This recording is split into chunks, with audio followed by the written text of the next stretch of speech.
What's up, guys? I figured I'd add to it. It is the next morning. Swapping tires over for tomorrow, which is drift day, which you guys will see in the next video. But swapping over to some other tires here. Much better tread, but still in all season. So I don't really know how well they're going to hold up. But I think the thicker sidewall is going to help me. They're a 225 versus a 255. I'm saving these tires for Luke. So I'll make sure to get those to his. I've debated running these 18s. I might end up taking these as a spare set. They are scrubs, obviously, because they don't have a lot of tread. But compared to what I have, I kind of think those might be my best option right now. They are 200 tread wear, so I probably have to run them at a higher PSI. But I might take those as spares and run what I have. So as of right now, here's the aftermath of what happened with the Nittos. Still plenty of life left in them, you can see, but this is the unfortunate part. It delaminated like the whole middle rib of the tire, and you can see cords pretty easily. So I guess I just caught a nice chunk, and then the momentum of the tire just decided to rip it off. So that kind of sucks. It ended my night a little early, but still got plenty of driving in. So I'm gonna put, these are the 17s I'm putting on, and then I think these 18s I have back here, I might throw these all seasons on the 18s and then take these as a spare set just to be safe. That way I got plenty of tires for tomorrow, and hopefully don't run into any more issues with tires, but we'll see. I already swapped over to some new rubbers for the rear, and gonna be taking care of this nasty guy today. And hopefully we can maybe adjust the Ebrake cable as well. I'm gonna look into that today, see if I can adjust that, actually get the Ebrake to work.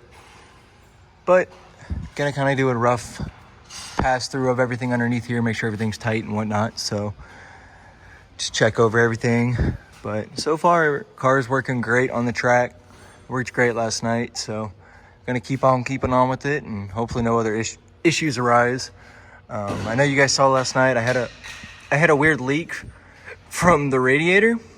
Don't know what that was. It stopped leaking after a while, so I might have just put a little pinhole crack in it or something, but holds fluid just fine, so I'm not really gonna worry about it. I am gonna go and upgrade the radiator eventually anyways. As you guys can see, I have plenty of room here, so I'm probably gonna switch to a better radiator fan, and a little cowl that will go along here and everything. But first things first today, let's get off this rear diff cover, and let's take care of the elephant in the room. So we're gonna go ahead and get this off and see what kind of fluid comes out.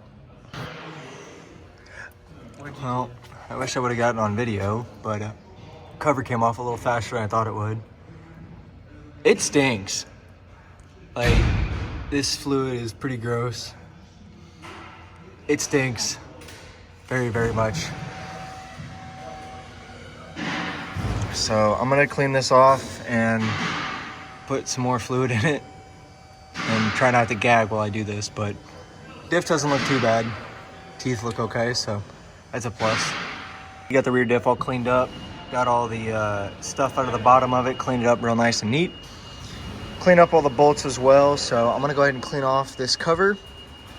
And then I got my new gasket. We're gonna put that on, fill it with some new fluid, and keep keeping on. Well, now that the rear diff is clean, now that it's cleaned off, putting it back on now, I'm gonna go ahead and start torquing these bolts down.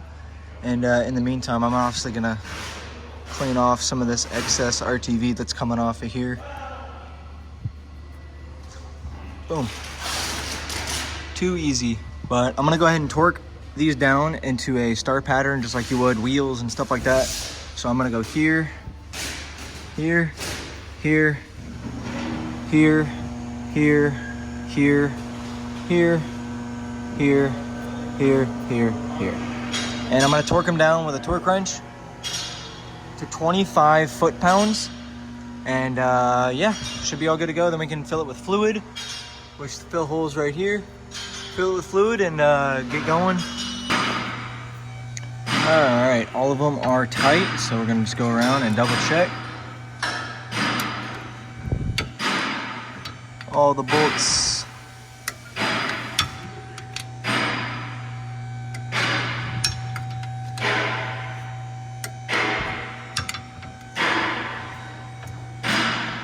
Oh, I forgot one. There we go.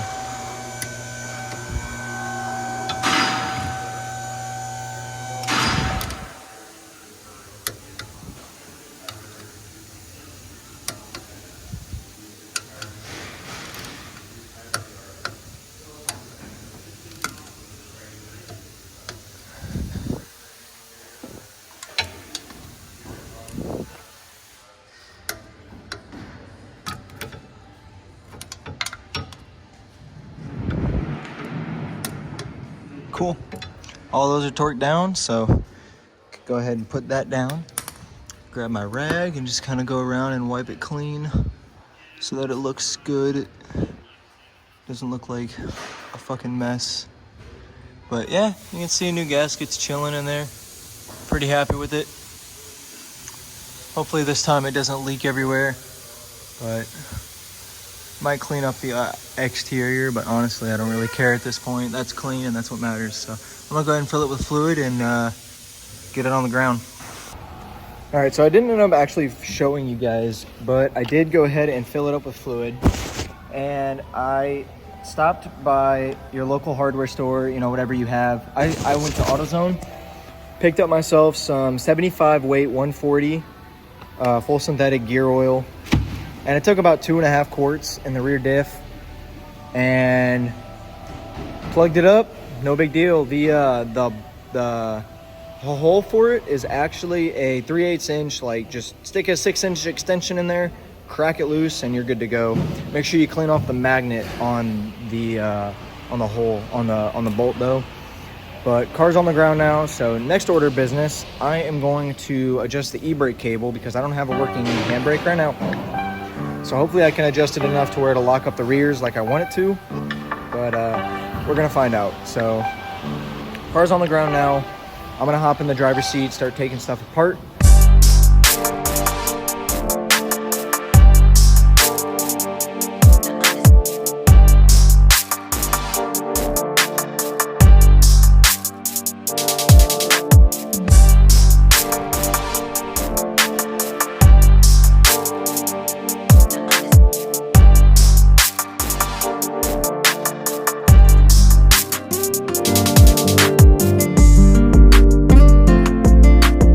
For all of you SN95 99-04 guys, I can see you already got it popped up, but what you're gonna do is pull the dash apart.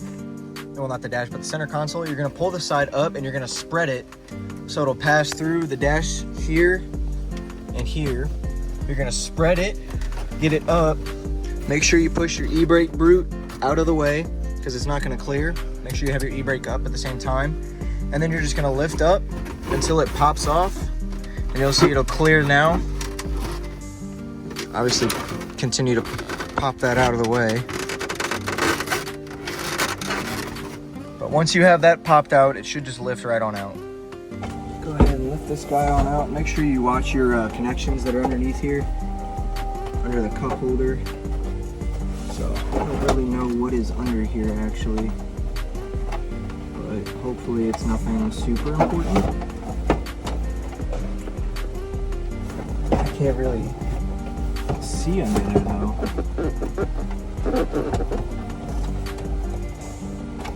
Oh, there it goes. It just comes right out. So now that that is out, we can move this guy out of the way.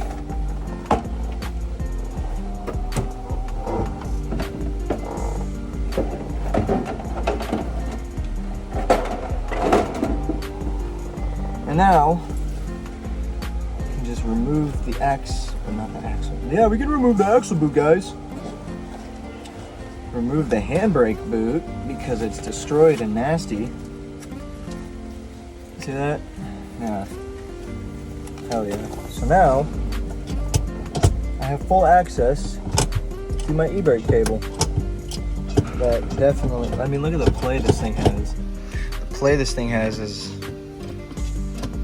it doesn't even grab, so definitely need to get that taken care of. But anyways, on to the issue at hand is getting this guy to actually grab like it's supposed to. So we're gonna focus on the adjustment for this guy. Moving on from that, so this plate actually went into here like so, and it's actually like a self-adjuster. So as you pull up, you can see it moves the gears, so it actually self-adjusts. But went ahead and took the plate out, and I'm trying to get it to move down. If it'll focus. There we go. I'm trying to get it to move down from where it sits right now. Trying to get it to sit down one more click. I think it'll feel pretty good. So moving on, I think I gotta pull this. I gotta hold that guy back somehow, and then adjust it that way, but I don't really know. I'm still trying to figure it out. But so far it feels better. There's way less slop in it. So I think I'm on the right track. I just got to figure out how to hold this piece out so I can get one more click out of it, and then I can put the plate back in, I think. Well guys, I figured it out. So went ahead and grabbed myself a little flathead, and I'm gonna try and show it to you guys the best I can, but I'm not gonna promise anything. So this is for 99 to 04s. You guys can see in here, if I can get it to focus. So I'll give you guys a nice close-up of it. So right now, I went ahead and took my flathead, and I put it in here like this. It is so dirty in there. I am so sorry, guys. But you can kind of see where the teeth are, right? So I went ahead and put the screwdriver in here like this, and there you see it's grabbing on the tooth. So before you saw I had a little bit of play, and it was grabbing on this tooth here, and I wanted it to grab on that tooth that it's on right now. So now, as you guys can see, there's zero play, which is what I wanted. So moving on, grabbed my little flathead, and I put it in here like this as a little prior, and you can see it wiggling it. All I did was move it up one tooth. That's all I did. And now, I'm gonna take this little plate, make sure you seat it in the hole back here first. I'm gonna put it back in, and boom, it fits perfectly. I'm gonna hand screw it in first just to be safe. You guys know how old cars are. And then all I'm gonna do is just tighten that puppy down and put it all back together. Now that that guy's taken care of, we can focus on putting everything back together. So obviously I already have the center console back in. Pull up on the e-brake so we can clear it through the hole here. And then same thing as before, you're gonna make sure that everything is out of the way. And then you're gonna send it up like this, slide it on back, and then you should be able to just spread the front here like that, kind of flex it, get it through the dash, and then you should be able to put everything back together.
guys could probably guess, I'm already back home. Finished working up on the Mustang, tightened up the Ebrake a little bit. Obviously, it doesn't still lock like a Hydra would. It's not meant to. It's literally just a parking brake right now because next season, going to go full dual caliper setup and everything like that. So, really doesn't make sense to try and possibly break the OEM cable that's on there right now. I just don't want to risk it. It does hold the car in park, which is kind of what I wanted, because before I'd pull up all the, I mean, you guys saw, I pulled up all the way on it and it would still roll. So with that being said, got that taken care of, got the rear diff resealed, got my tires swapped over and everything, and I got an extra set in the trunk just in case they get chewed up really bad. I have one more set I can try, but like I said, they're scrubs, so we'll see how they do. But that's all I really had planned for today. I'm gonna chill, relax, watch the F1 race, and I will see you guys bright and early tomorrow morning. So if you did enjoy the video, make sure to like, comment, subscribe, and I will see you guys in the next one. So stay spooling, my friends. Peace out.